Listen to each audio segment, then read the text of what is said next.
saudara-saudara ya. Bagaimana kehidupannya diizinkan Tuhan untuk bukannya semakin naik, tetapi turun, semakin turun, semakin turun, semakin turun, sampai di titik terendah di dalam kehidupannya.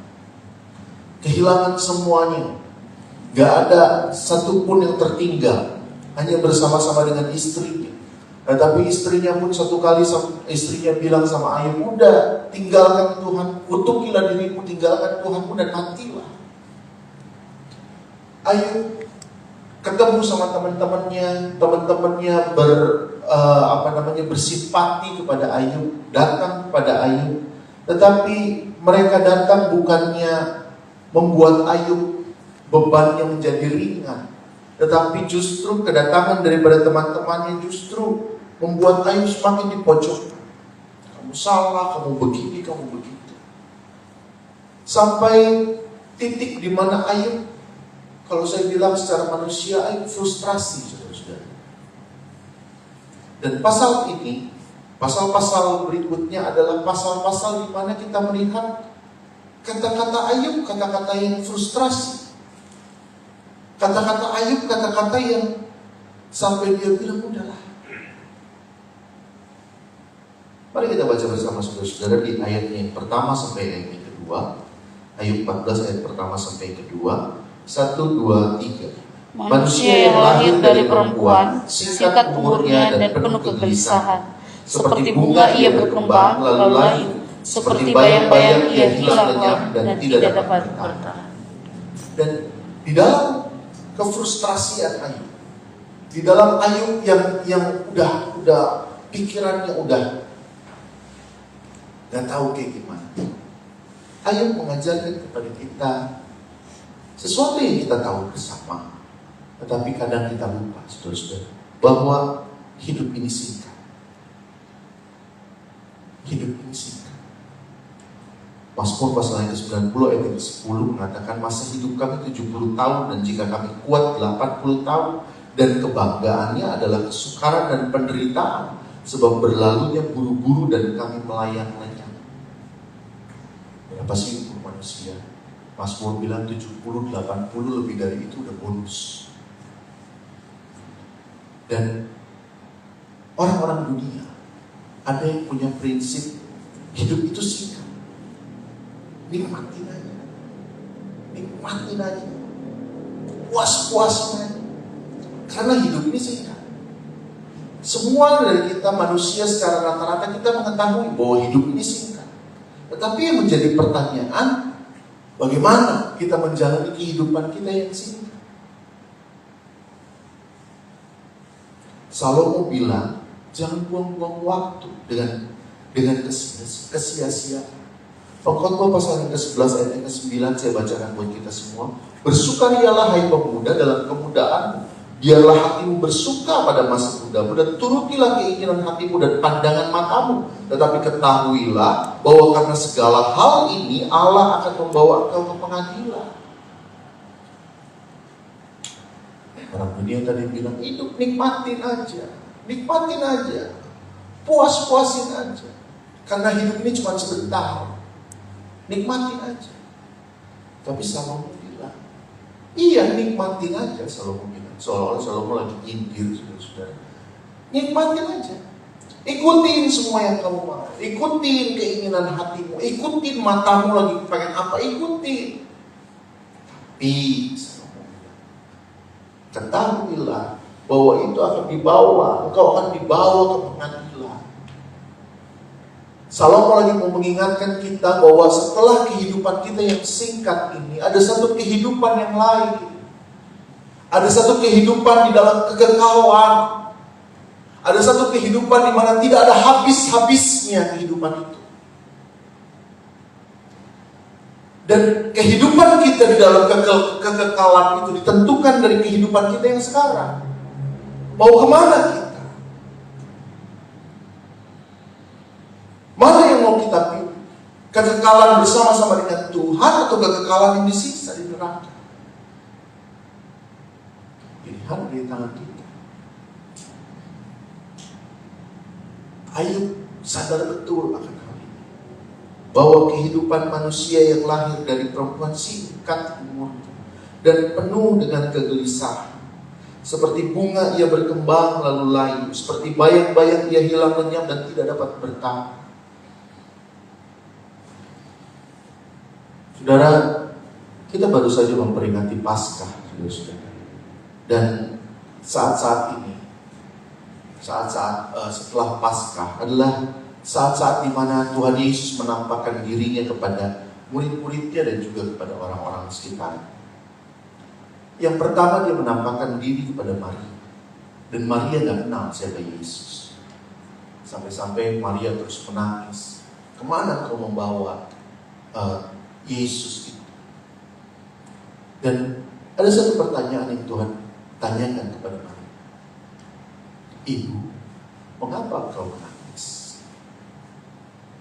Buat saya, saudara-saudara, pertanyaan Yesus ini menjadi sebuah pernyataan juga, bahwa kebangkitan Yesus bukan berarti membuat kita lepas dari kan kemenangan, kan katanya kemenangan, tetapi bukan berarti kemenangan atas maut juga. Saat itu kita langsung mendapatkan kemenangan atas maut.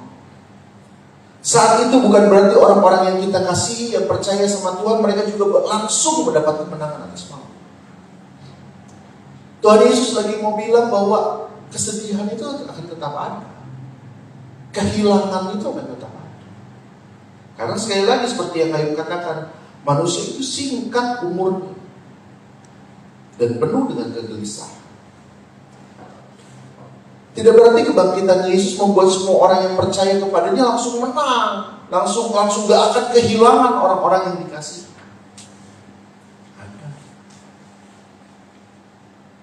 Ada kehilangan. Kita masih harus tetap hidup dalam pergumulan itu.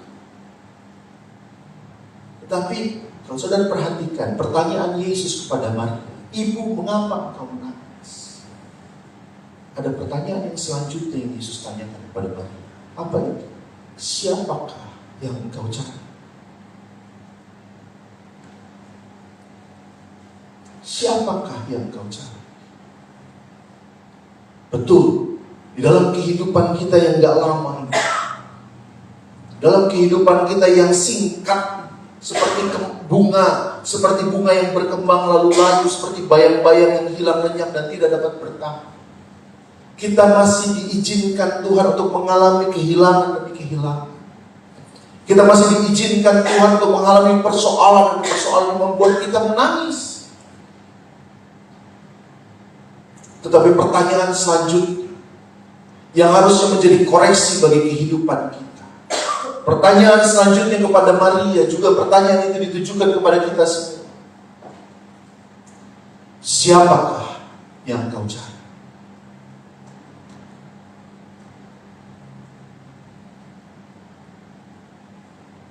Sebagai orang-orang percaya, kita langsung bilang, saya cari Tuhan. Amin. Saya cari Tuhan. Tapi sadarkah saudara bahwa pada waktu itu Maria juga sedang mencari Tuhan? Sadarkah saudara bahwa pada waktu Tuhan Yesus menanyakan hal itu, Maria juga sedang mencari Tuhan? Dari sebelumnya dia mempersiapkan dirinya keluar dari rumahnya, dia sedang mencari Tuhan, mencari Yesus. Tapi mungkin lebih tepatnya lagi saya harus katakan, Yesus yang mana yang Maria cari?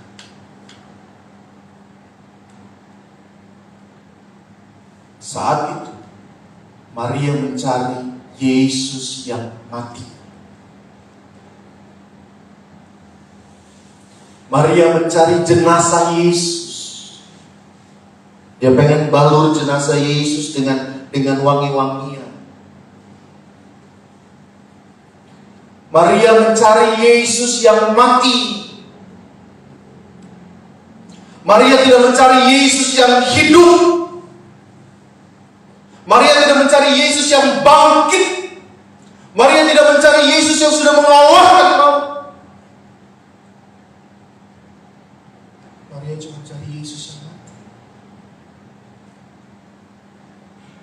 Makanya dia angkat. Karena Yesus sudah hidup.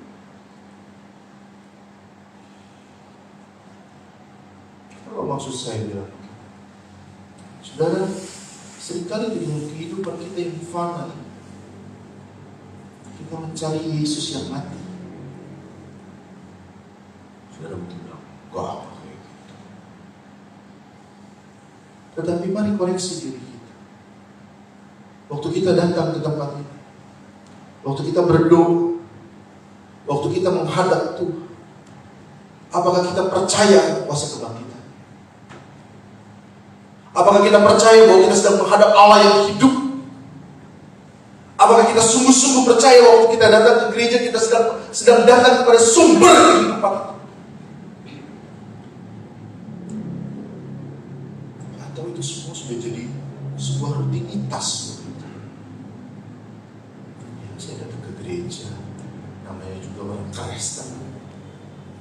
Ya haruslah datang ke gereja. Cari apa? Cari ibadah. Cari apa? Cari firman.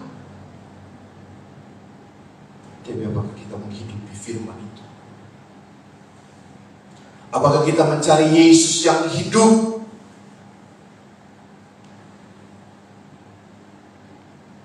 Hidup kita singkat, saudara-saudara. Apakah di dalam kehidupan yang singkat ini kita sungguh-sungguh sudah mencari apa yang benar dalam kehidupan kita? Ini yang ayo sadarkan kita bahwa kehidupan kita singkat. Dan lewat kehidupan kita yang singkat ini, sekali lagi, siapakah yang kita cari?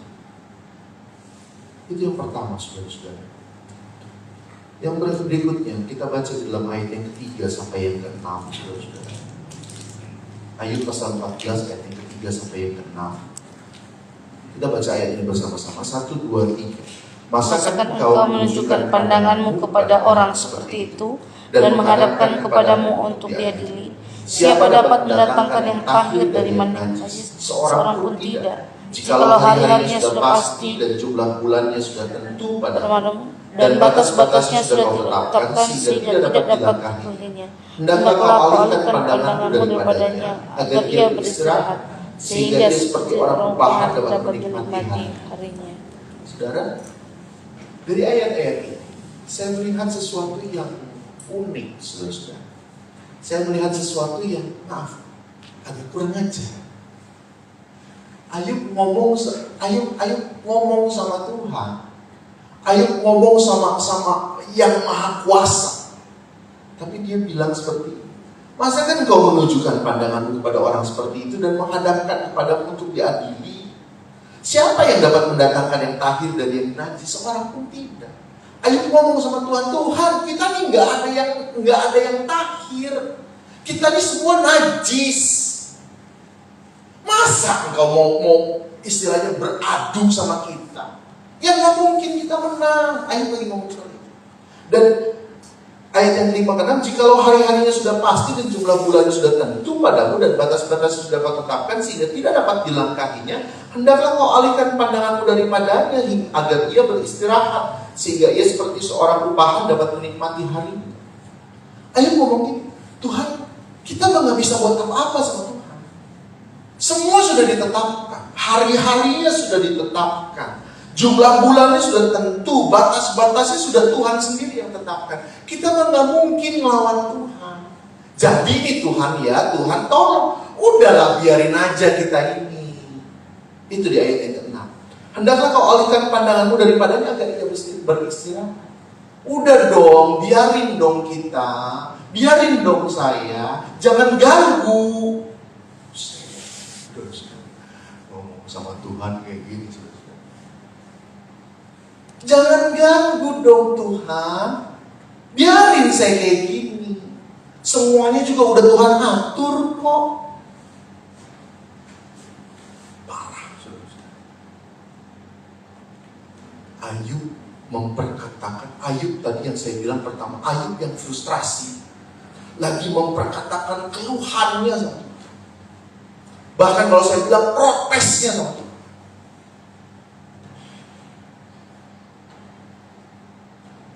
baca kayak gini, kita bilang, waduh kurang ajar, nggak sopan sama Tuhan. Jadi mari, saya mau ajak kita saya bacakan untuk kita ayat-ayat. Mazmur pasal 22 ayat pertama sampai yang kedua, dikatakan, untuk pemimpin biduan menurut lagu Musa dan di kala fajar, Mazmur Daud. Allahku, Allahku, mengapa kau meninggalkan aku? Aku berseru tetapi engkau tetap jauh dan tidak menolong aku. Allahku, aku berseru-seru pada waktu siang tetapi engkau tidak menjawab, dan pada waktu malam tetapi tidak juga aku tenang. Daud memperkatakan hal yang ini, protes sama Tuhan. Tuhan, kau Tuhan, engkau meninggalkan aku. Kata-kata yang sama yang dipakai oleh Tuhan Yesus di atas kayu salib. Tetapi Daud bilang begini, aku berseru tapi engkau tetap jauh dan tidak menolong. Nah, benar ini. Pelanggaran. Kenapa Tuhan gak pernah meninggalkan kita? Tuhan gak pernah meninggalkan Daud. Tuhan selalu ada untuk Daud. Daud aja yang gak bisa ngerasain apa yang Tuhan sudah kerjakan dalam kehidupan. Betul. Daud ngomong ini loh. Dan ini ditulis di Alkitab. Mazmur pasal 89 ayat 47 sampai 50 ditulis oleh Etan, orang Ezra. Berapa lama lagi ya Tuhan kau bersembunyi terus menerus, berkobar-kobar murkamu laksana api. Ingatlah apa umur hidup itu, betapa sia-sia kau ciptakan semua anak manusia. Siapakah orang yang hidup dan yang tidak mengalami kematian, yang dapat meluputkan nyawanya dari kuasa dunia orang mati? Di manakah kasih setiamu yang mula-mula ya Tuhan, yang telah kau janjikan dengan sumpah kepada Daud demi kesetiaan? Sama kurang ajarnya. Maaf kalau saya bilang begitu. Ezra dia lagi protes. Mana Tuhan kasih setiamu yang kau sudah janjikan? Berapa lama lagi kau bersembunyi dari kami? Nah benar. Tapi sekali lagi saya mau katakan, keluhan ini dibiarkan Tuhan, tertulis dalam kitab kita.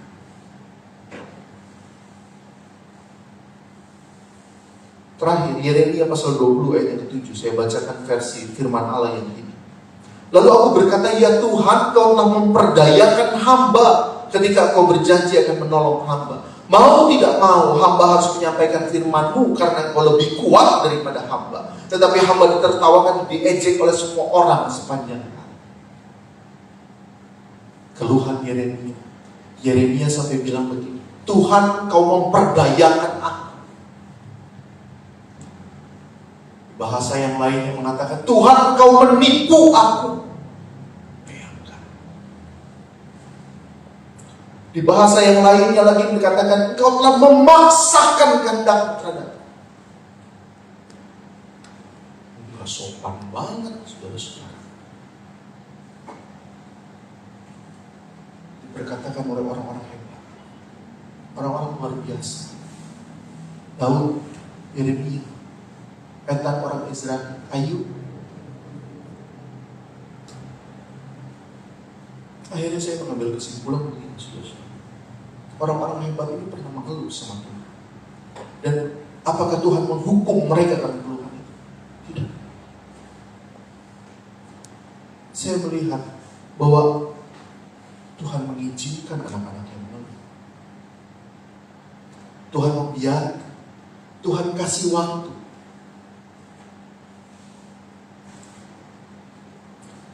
Tuhan tahu kehidupan Ayub lagi benar-benar frustrasi. Tuhan tahu kehidupan Yeremia pada waktu benar-benar frustrasi. Daud lagi frustrasi. Dan Daud memperkatakan keluhannya sama Tuhan. Tuhan kok begini? Tuhan kok seperti ini? Tuhan izinkan itu. Seperti Tuhan memberi waktu kepada Elia yang kalah.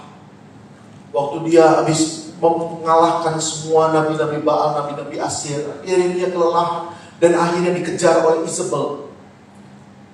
Elia lari ke padang gurun. Dan pada waktu Elia lari ke padang gurun, Elia ngegerenyem sama Tuhan. Hanya aku sendiri, Tuhan, gak ada yang lain. Hanya aku sendiri. Udah Tuhan, cabut saja nyawaku. Setelah itu apa yang Tuhan katakan? Apakah Tuhan datang sama Elia dan Tuhan bilang, kamu ya, gak benar kamu jadi hambaku ya. Tuhan biarkan Elia tidur. Pada waktu itu Tuhan suruh malaikat datang sama Elia. Elia, ada makanan, roti, dan kendi berisi air. Apa yang Elia lakukan? Elia makan, Elia minum. Habis itu apa yang Elia lakukan? Tidur lagi. Kayak Mbak Suri, bangun, tidur lagi. Marah gak Tuhan? Sampai nyuruh malaikat tuh buat ngebangunin Elia, kasih makan. Tapi habis makan tidur lagi, turun lagi. Tuhan suruh lagi malaikat. Saya bayangkan di surga, LL kan namanya malaikat kan, L semua Mikael, Gabriel, saudara-saudara, jadi betul manggil L. Itu bangunin Elia tuh. Oh iya. Begitu malaikat baru habis bangunin, balik lagi ke surga. L. Sini. Tuh, turunan itu. Bangun. Malaikat itu turun. Nah, si bos besar nih. Elia lagi ada yang aneh. Bangunin lagi. Lihat. Terus dia bangun.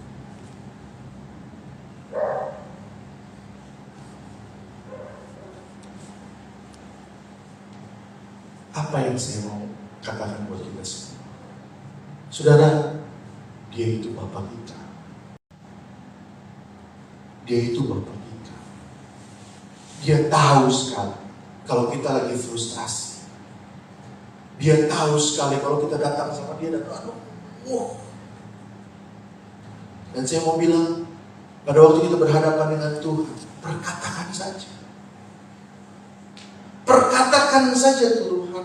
Perkatakan saja apa yang ada di dalam isi hatimu. Tetapi ingat, dengan kasih. Seperti seorang anak yang lagi ngegrenyem sama bapaknya. Seperti seorang anak yang lagi protes sama bapaknya. Tapi dia tahu bahwa itu bapaknya.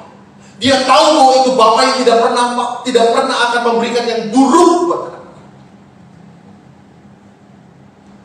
Perkatakan saja apa yang menjadi keluhanmu, perkatakan saja itu.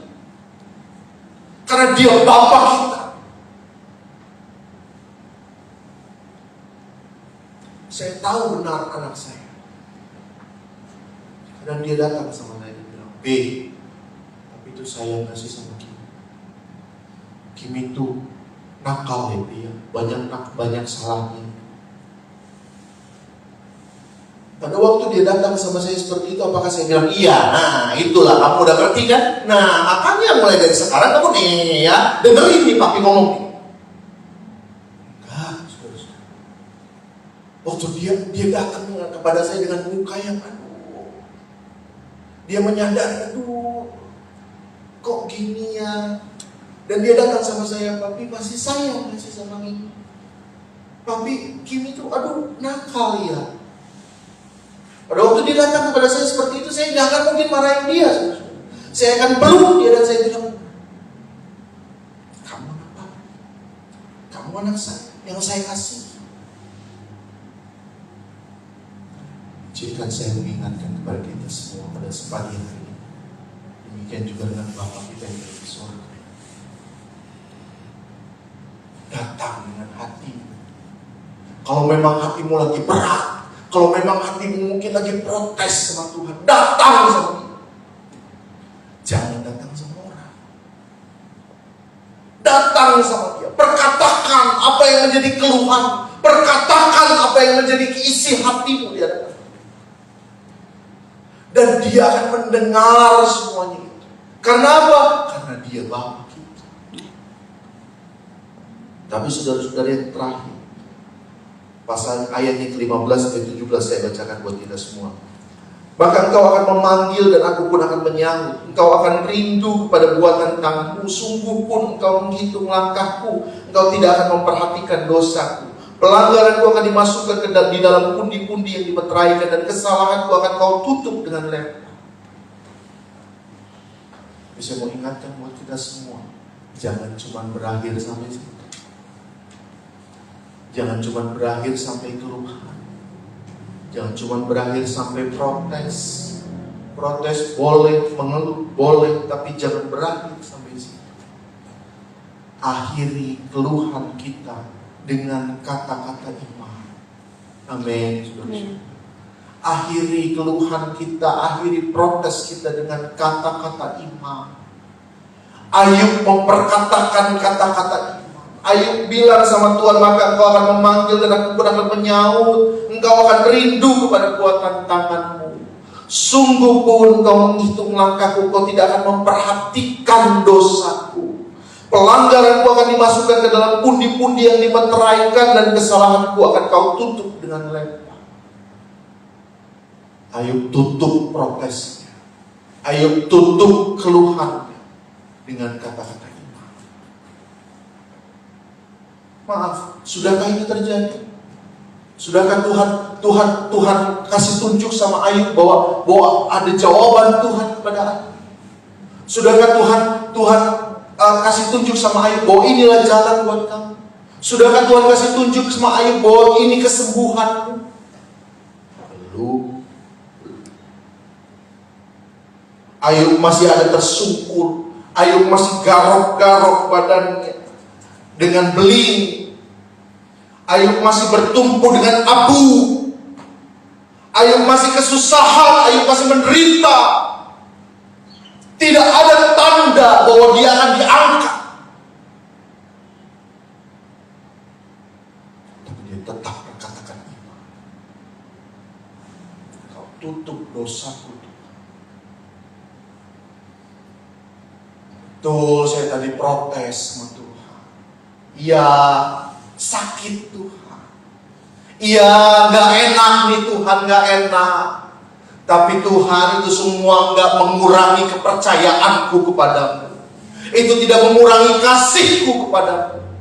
Karena aku tahu Engkau Allah yang mengasihi aku dengan sepenuhnya.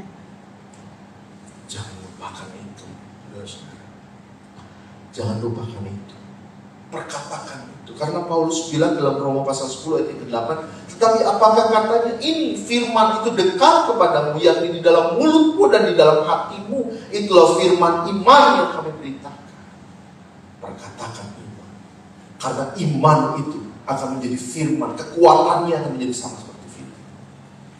Kenapa? Pada waktu Tuhan Yesus menyembuhkan orang, saya pernah katakan ini, pada waktu Tuhan Yesus setiap kali, sering kali pada waktu Tuhan Yesus menyembuhkan orang, Tuhan Yesus memperkatakan apa? Jadilah sesuai dengan imanmu. Artinya apa? Kalau imanmu bilang kamu nggak mungkin bisa sembuh, ya udah jadi sesuai dengan imanmu. Tapi karena imanmu bilang kamu mau sembuh, imanmu bilang percaya kepada kuasa Tuhan Yesus, jadilah sesuai dengan iman. Demikian juga dengan kehidupan kita. Boleh protes, boleh mengeluh, tetapi akhiri dengan iman. Akhiri dengan iman. Bilang sama Tuhan, aku tetap percaya kuasa-Mu pasti bisa membuat aku keluar dari ini semua. Aku percaya bahwa kuasa-Mu pasti bisa menyembuhkan aku. Dalam nama Yesus. Maka jadilah sesuai dengan iman. Jadilah sesuai dengan apa yang kita percaya. Percaya gak sudah? Kiranya Tuhan memberkati bagi kita semua. Dari firman yang sudah dibagikan pada pagi hari ini menjadi suluh buat kita. Firman